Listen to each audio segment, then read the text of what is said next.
बहुत अच्छा। ये क्या है?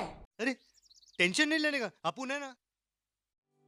আচ্ছা, পাস্কালস ল বলে যে কোনো কনফাইন্ড লিকুইডে আমরা যদি প্রেসার চেঞ্জ করি তো সেটা ইকুয়ালি ডিস্ট্রিবিউট হয়। মানে এখানে প্রেসার আর এখানে প্রেসার সেম হবে, কারণ এটা কনফাইন্ড লিকুইড। তার মানে এখানে প্রেসার P1 যদি বলি আর এখানে প্রেসার P2 যদি বলি, তার মানে P1 ইকুয়ালস টু P2। তাই যদি হয় তাহলে F2 বাই A2, A2 হলো area of cross section of the piston, A1 হলো area of cross section of the piston. Correct, 1 আর 2 এ। তার মানে P2 equals to F2 by A2 আর P1 equals to F1 by A1। তাহলে আমি F2 কে কি লিখতে পারি? A2 by A1 into F1। যদি A2 টা বড় হয়, যদি A2 টা বড় হয়, A2 টা যদি বড় হয় তাহলে এই রেশিওটা বড় হবে, 1 থেকে বেশি হবে। তার মানে F2 will be greater than F1। তার মানে এখানে আমরা বেশি ফোর্স পাচ্ছি। এইভাবেই আমরা একটা 4 হুইলারকে তুলি কার ওয়াশের জন্য।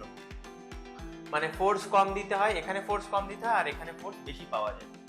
আমার কাছে একটা সেটআপ আছে, দুটো সিরিঞ্জ, দুটো পিস্টন। একটা পিস্টনটা ছোট, খুবই সরু সিরিঞ্জ, আর একটা মোটা।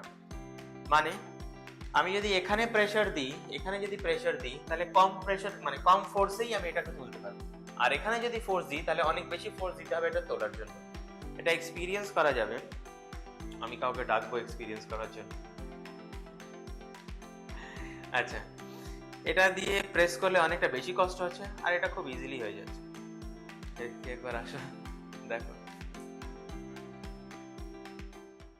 এদিকে আসো।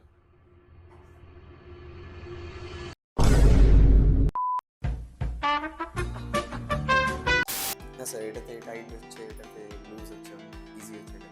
মানে এখানে কম ফোর্স লাগছে, এখানে কম ফোর্স। সো দ্যাটস পাস্কালস ল। এটার উপরেই হাইড্রোলিক প্রেস, হাইড্রোলিক লিফট এইসবই কাজ করে। বেসিক প্রিন্সিপাল পাস্কালস ল।